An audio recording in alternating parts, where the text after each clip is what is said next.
Opening a store is a big decision, but here's the thing. So space is tight. We're shooting for 4 to 5 million in sales this year. There's a lot of games coming in. There's a lot of games going out. It was just such a crazy deal on this building. I've always wanted to do it. It's a dream. Is it going to happen, Chase? Is Chase, after the right price, going to have a store?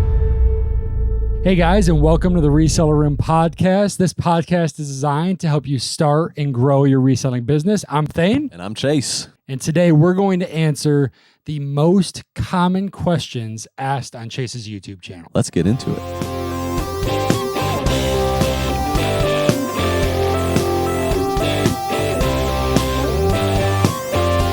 So Chase has been, you've been having a YouTube channel for a long time, and over the years, obviously your business has changed and grown and all that's come with it, and the channel with it.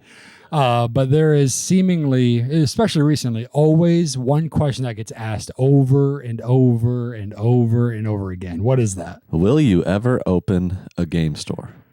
Everyone wants to know. Like, you've got all this inventory, you've got this great team.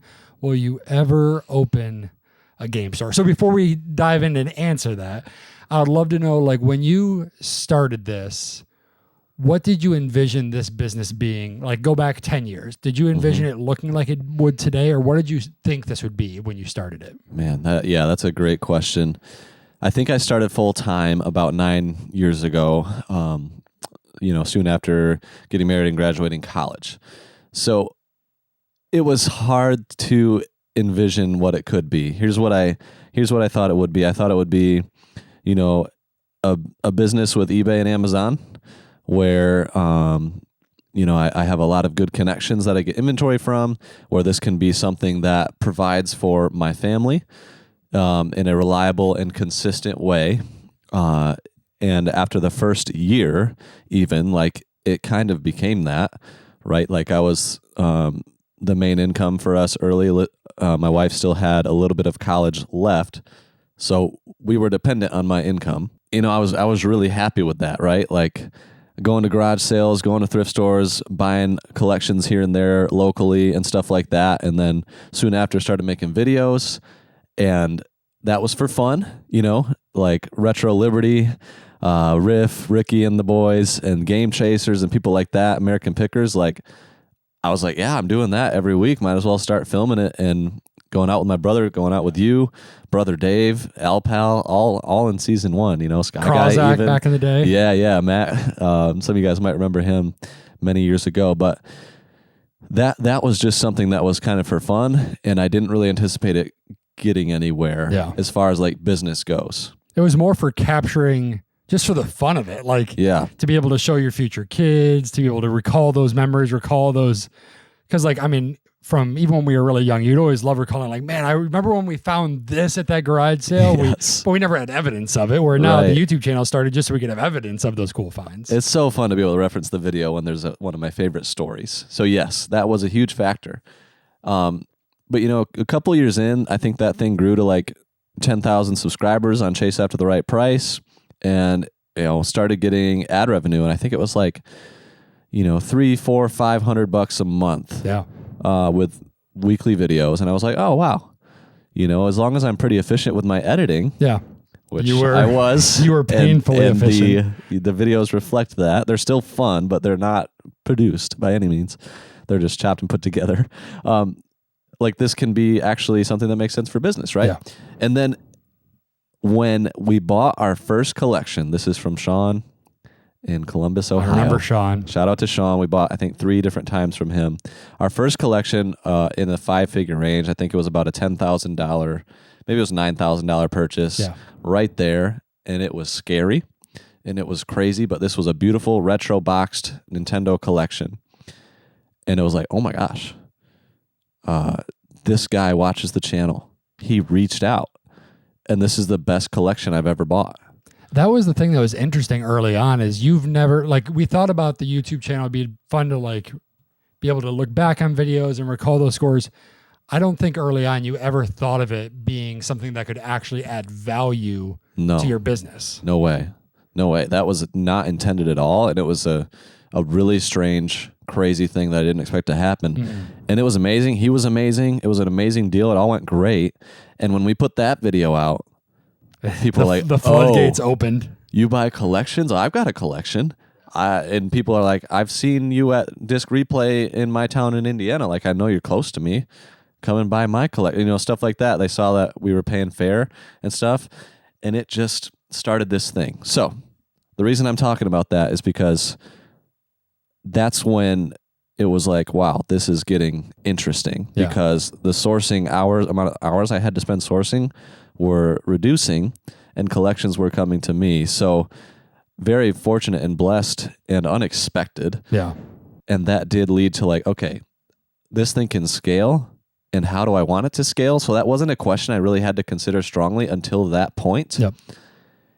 And the first thing I was like, well, I don't really love editing videos. Yeah.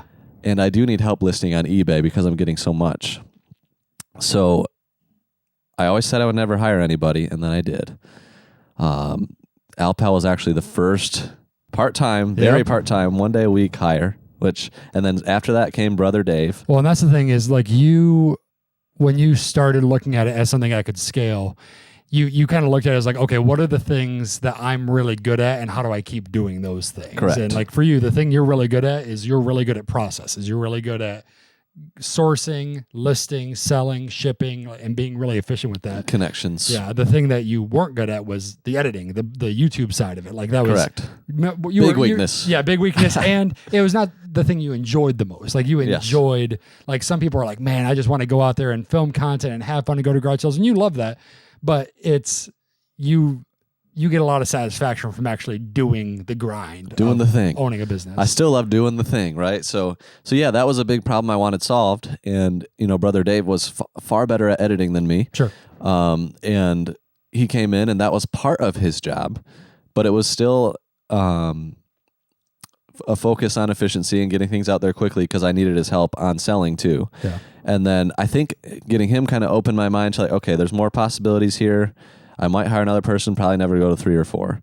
And you guys kind of know, if you've followed our channel at all, it has grown to now do I have 5 employees full-time now? Yeah. Yeah. So it's 6 of us, including myself, Yep. that are full-time. And I just didn't anticipate any of that happening. So at this point of where the business is, we have grown exponentially. The journey's been well documented from garage sales to like my 1-bedroom apartment to 1 bedroom in my basement to full basement to build the barn. Yep. Right. So there's been this growth and these changes that have happened. So it's a very logical question.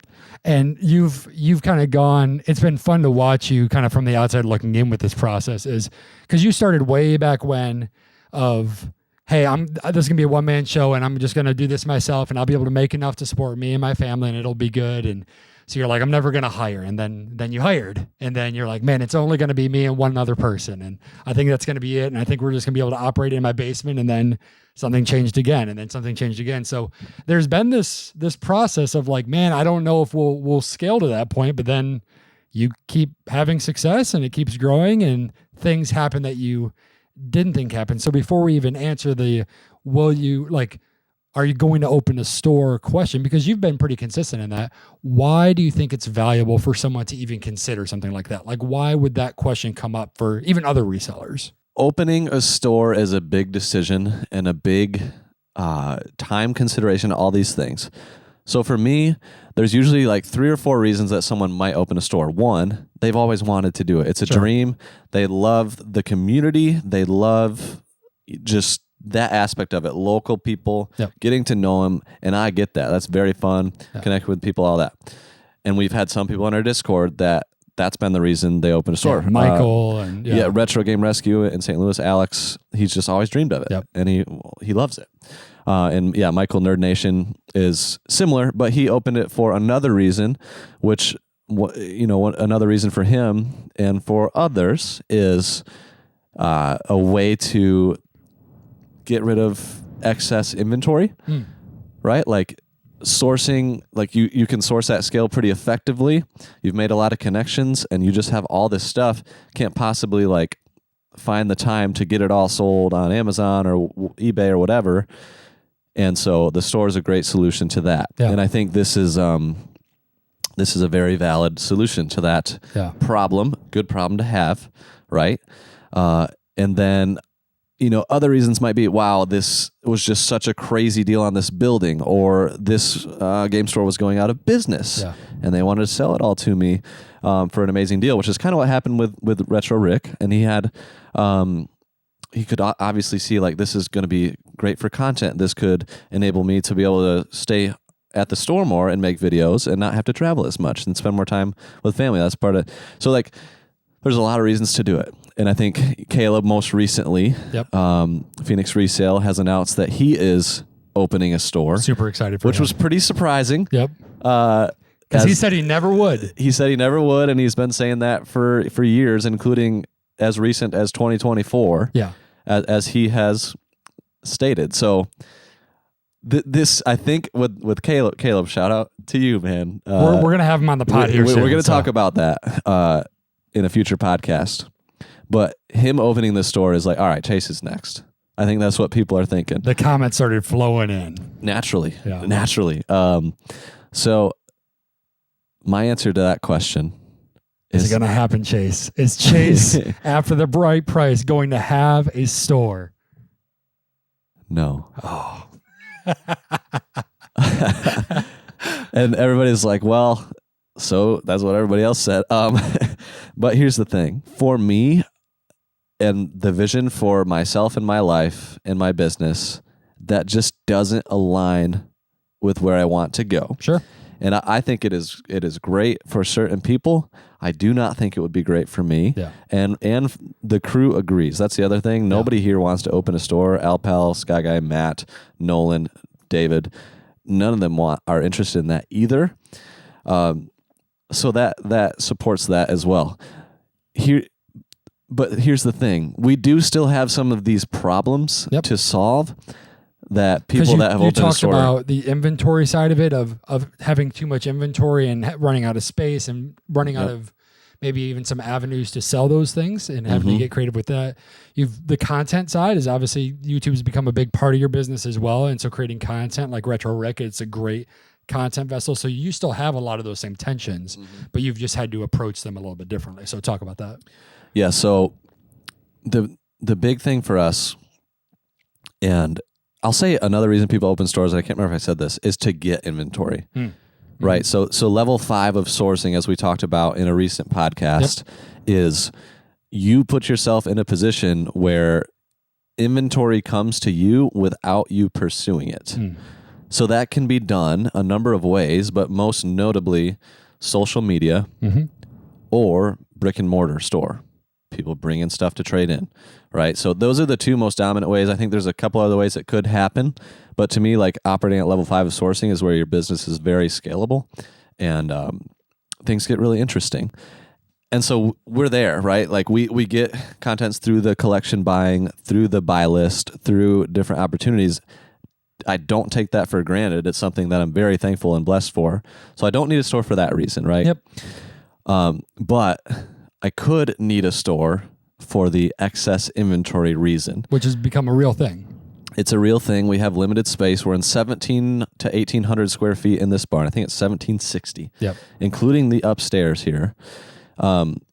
So space is tight. I think we're shooting for 4 to 5 million in sales this year. Yep. So there's a lot of games coming in. There's a lot of games going out, and space is a real factor to consider.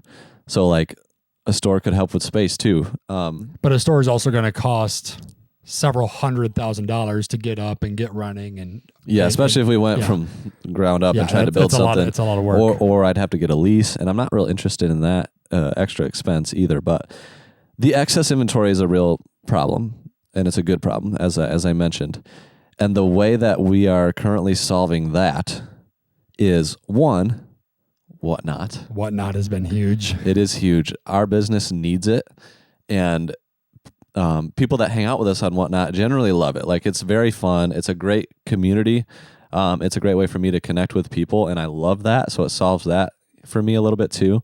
But like, I think we're going to do about 1.5 million in sales on Whatnot this year, and like, it's rapid fire. It's a great way to sell our retro. It's a great way to sell like the nice manuals and stuff we have to complete things, like really nice stuff that can be hard to sell or sit or maybe would look good in a store.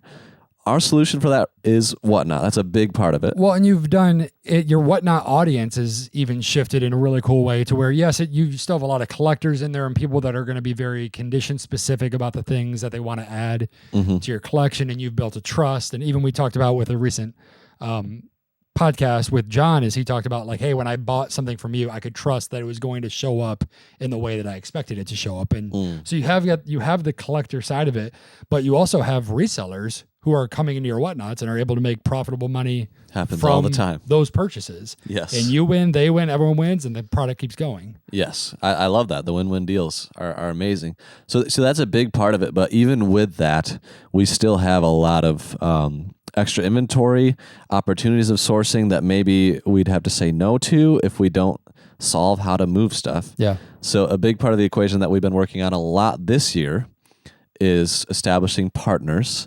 So profitable business relationships, profitable on both ends. So one thing is like, we still can get like cool stuff at garage sales, random big buys that just come with stuff that's like not going to do great on Whatnot or Amazon. Yep. It would be better for eBay. Yeah. Which you guys have scaled back pretty significantly. We have about 40 items on eBay right now. We used to have, a lot more than that. And we might bring that back a little bit, but like for now, it's like our focus is completely on these other things. So we have a couple eBay partners where we'll just get a big 50-pound box of cool collectibles, pocket knives, whatever, that won't necessarily go great with our Whatnot audience, but will go great on eBay. And they're doing an amazing job selling that. It's a commission split, and it's working out great for them because it's free inventory that they really enjoy listing. And that's a connection you made on your Discord. Correct. Your Discord is full of different resellers who specialize in different ways in different areas. So It's been a great resource, not only for you, but for others to be able to go in, connect with other people that are doing the same thing in different markets and help each other's businesses grow, which is super valuable. And it's important that we send them good stuff, like on our end, like we want to take care of them and they want to take care of us because we have sent good stuff and it's just been a good ongoing relationship. So that's one thing. But then there's this other area of like, man, we have all this Buylist stuff. We have all these collections that we can get all the time. So now we're starting to do like, okay, games valued $10 to $25, great on eBay, sometimes great on Amazon, but like we can only list so much and maximize so much. So we've got somebody who 2 months ago bought like $5,000 worth of games that were valued 10 to 25 for a percentage that he did great on and was like, hey, I'm ready to spend another 7,000. So we recently just sent another 500 pounds of games like that. So why does that work for him and not for you? Like why would he sell those instead of you selling those? So some people are in the position of business where they need to solve the inventory issue. Getting consistent inventory. Right. So like that's very valuable to somebody like that because like, great, I can get stuff for a percentage of market. I can maximize this stuff, individually listed. I've got the time, I've got the bandwidth, and I don't have other crazy opportunities of sourcing right now. Yep. So it's kind of solving that problem for them. They're able to maximize, make 30, 40, 50% margin, and then rinse and repeat. And this is the second time we sent a big batch. So obviously it worked okay the first time.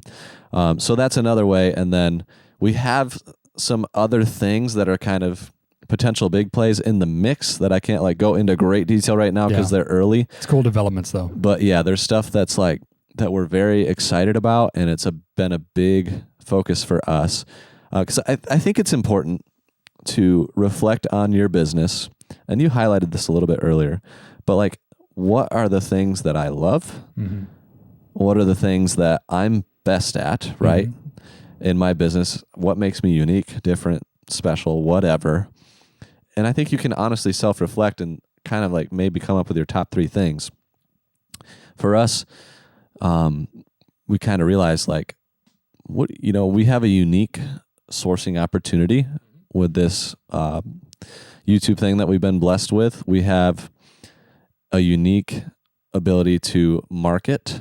So when we get big collections, potentially some really huge ones around the corner, stuff like that, like we can say, all right, we can just make the video, show off the amazing pieces that we're able to get and then have a huge whatnot. And that is a unique opportunity that we have. Well, and you've built a reputation as well of doing business right too. Like you on the buying side, on the selling side, with these relationships that you've built within this network, whether it's on your Discord and the YouTube community, like people know when you are talking to them about something you want to source, you're not poking them to just kind of nickel and dime to see what the best price is. Like you're coming ready to make a purchase and do a business transaction. And same thing on the selling side. You've built a reputation, and that reputation is a very valuable part of your business. Sure. And it allows you to start leveraging some of these other things. Yeah, that's a really good point. So we've tried to make decisions that support doing more of those kind of three things with the sourcing opportunity, marketing, and the reputation. So yeah, like I think that's been a really good shift of focus, because opportunity, like a plethora of opportunities can just give you like ADD of like, where do I go? Yeah. There's so many things that you could do, but what should you do? And I don't know exactly if we're doing the best thing. I know we're doing like a better thing than some other obvious things we shouldn't be doing as much of, right? So we're exploring that for us, but I think it's just very important in your business to kind of figure that out, especially if you want to be full-time, if you are full-time and you're interested in growing, like, or you just want your part-time thing to be bigger. We might talk to somebody in the future about that, like how to have a great side hustle that grows. But yeah, like it's important to dial in on what you're best at. And that question of what do you do with excess inventory has been one that you've had to continue to talk through. And obviously you've leveraged those relationships, but you're getting inventory at a rate where it's even outpacing some of those connections. So the second most, we looked at your YouTube channel, and the second most common question that's asked after, are you going to open a game store, is something along the lines of, when are you going to get a bigger barn, or build the barn part 2, or what does it look like to grow your business? Obviously, if anyone has visited the barn, anyone of your connections have visited, it's obvious that stuff is packed.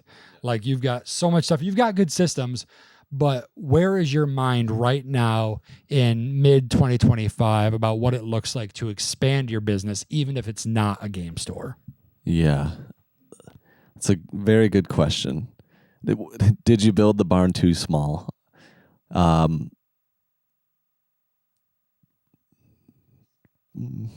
Yes. I think the obvious answer is yes. But there's also a caveat to that. Like there's a no in there too. And here's why. The size of the barn has forced us to get really good at systems, processes, efficiency, fast move, getting stuff out quickly. So we have become, with the same team, we have become so much more efficient in our profit dollars per hour, in our games sent out per hour, in our sales per month.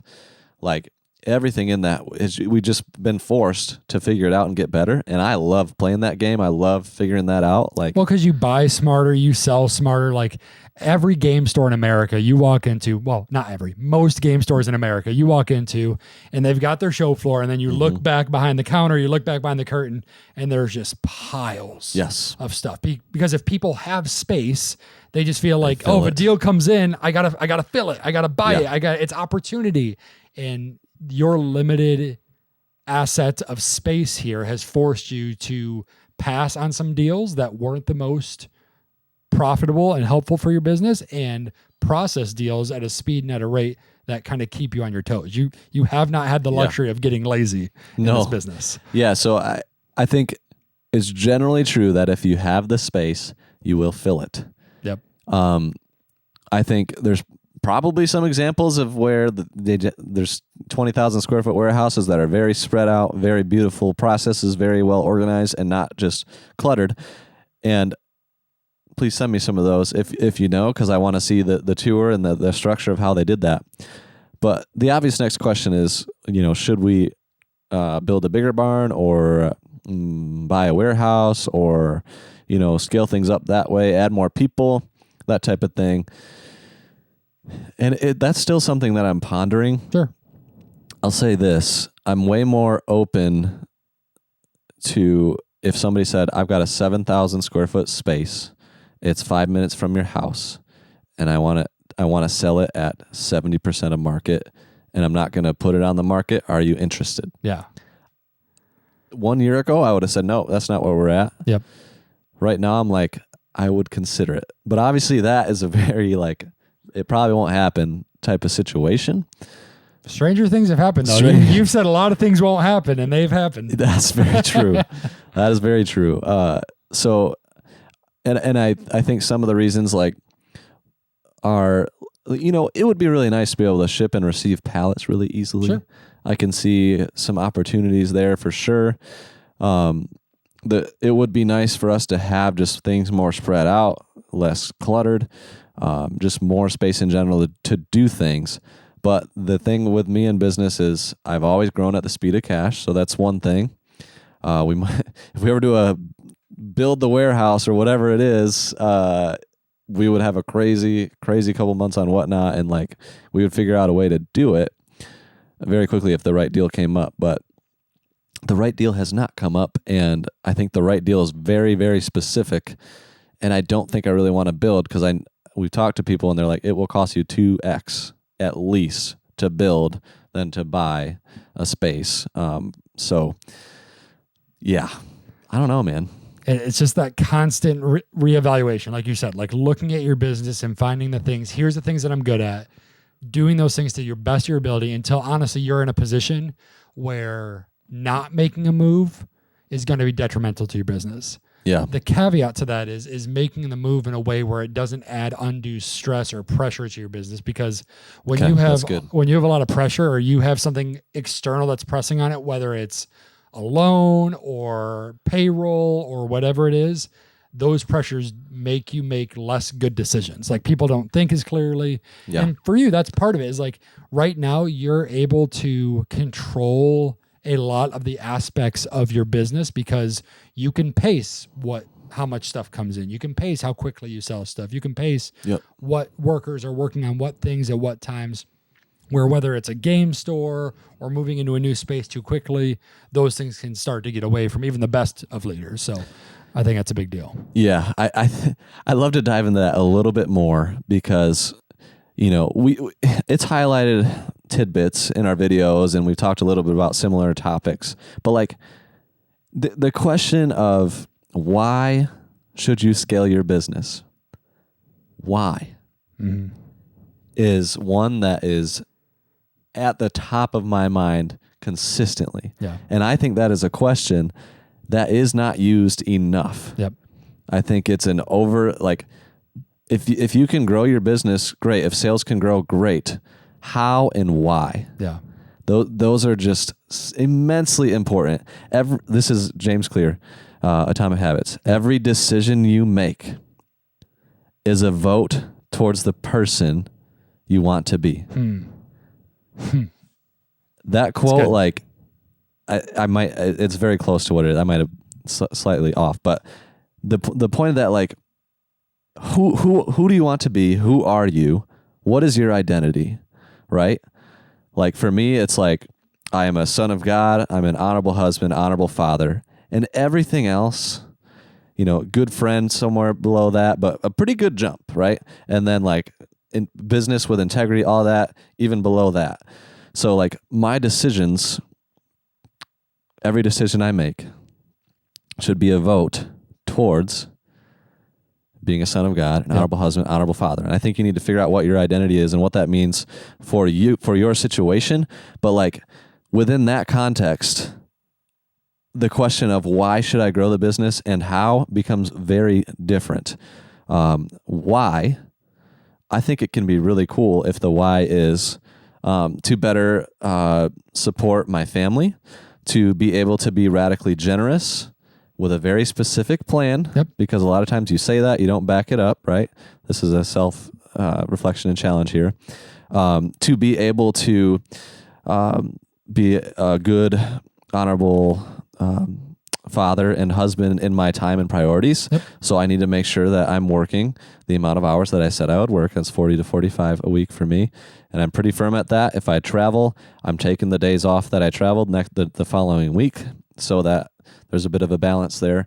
And a lot of times people can grow and they can grow very fast with debt, with stress, with almost collapsing in like getting health problems because of the stress of it all, just taking on too much, working 100 hours a week. There's all these things where it's like, why? Why are you doing that? And I say this with love, but it's like just about everybody would agree, at their funeral, they don't want people to say, amazing business person. Yeah. Made so much money. He had the best game store in Detroit, Michigan. Like that stuff. Like, if you really think about it, most people would agree that is not the most important stuff. Yeah.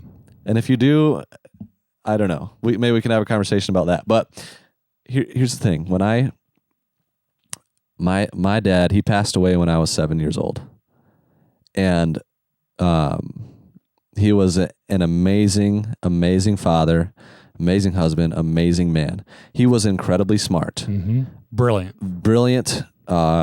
Worked at Kellogg's and was like seen as just like super smart. He was valedictorian of his class, all these things. He had a lot of like traditional success, but at his funeral, the only things that people talked about were the way that he served his family, the way that he served his church, the way that he loved people well, his kindness, all of these things were the only things people cared about when it really comes down to it. And for me, it's like, if that's not what people will talk, like, what do I want people to talk about at my funeral? It's just like, man, he loved the Lord. He served his family well. His priorities were right. He was an honorable husband and father as he set out to be. All these things. So if I'm making decisions that aren't moving me in that direction, and sometimes I do, right? Like this is always a adjust and, figure things out, boundaries set, goals set, whatever, to try to get myself on for that. Like, I just think it's so immensely important to have a strong why and a strong how, and to stick pretty firmly to that. So for me, opening a game store, or building a warehouse, like opening a game store, I just don't think I could handle that well. Yeah. I don't think your personality, your makeup, your mind. Yeah. I would want to be there. I would want to be there till the closing time. It would be hard to just let go of control of that. I think my hours would increase. I think my stress would increase. I just don't think it's for me with this in mind. For building a warehouse, like that's one that I really am hesitant because I enjoy having 5 amazing close friends as employees. And if you grow a bigger space, a lot of times you got to get more people. And I'm not saying that's not possible to do in a healthy way, but maybe right now it's not possible for me. And I would have to grow as a leader, grow as a man, and grow the systems and processes, and grow up the other people like in the business, Sky Guy, Alpel, Matt, David, Nolan. Like these are all people that could take on their own employees or teams and stuff. But like, that's a lot of ifs, and that's a lot of growth that would need to take place. And that's the important thing, I think, in this entire conversation is knowing who you are as a leader, as a business owner, as an operator, as a man or woman, like knowing who you are and then building a plan and structuring your business in a way that reflects that. Because for some people, opening a store or opening a physical location to sell whether it's games or collectibles or whatever it is a great thing because it aligns with who they want to be and how they want to be remembered. And like, we're not at all bashing people that have stores. In fact, we actually have a channel in our Discord that is called Brick and Mortar or people that own stores, and people can get in there and talk and share stories because some people are wired that way and are excited to do that. And we love cheering them on and championing them. But it's so important to know who you are and why you're doing it because that will drive your business decisions, and you'll make better business decisions when you are self-aware enough to recognize those things. And for you, it's not a store. It's not for me. And I think and I'll say it's not for me right now. I don't know if something could change maybe down the line. That's the thing, is everyone's in the comments right now being like, that's what Caleb said. And look at him now. Like I get that. Like something could change, but I think it's highly unlikely. And I think it's very important for people to self-reflect, take an hour and like write it out. Who are you? Who do you want to be? Yeah. And try to make decisions based off of that. People ask me questions all the time in the Discord of like, man, I got this big decision, whatever. And I often go back to that quote, you know, and to like figure out who you are and who you want to be. And then I think that makes decisions a lot easier. Yeah. Right? Like it's every yes that you say is like 1,000 no's, right? Like if I say yes to... We all the same amount of time, the same amount of hours. If I say yes to, you know, a nerd night with my friends, like that is a no to my family for that evening, right? And that's okay sometimes, right? And but like you just have to consider these things and your decisions, and it's certainly something that I consider and think about a lot. So. Yeah. That's good. Well, we hope that you guys have enjoyed this conversation. We'd love to know from you, what is your dream? Like when you think about your future business, like, is it brick and mortar? Is it adding more employees? What does your business look like 5 years from now? We'd love to hear from you, and even maybe some others of you. What is something that you thought would never happen in your business, but is happening today? And just reflect on that. So let us know in the comments. We would love to hear, and we'll catch you guys next time on the Reseller Room. Thank you, guys.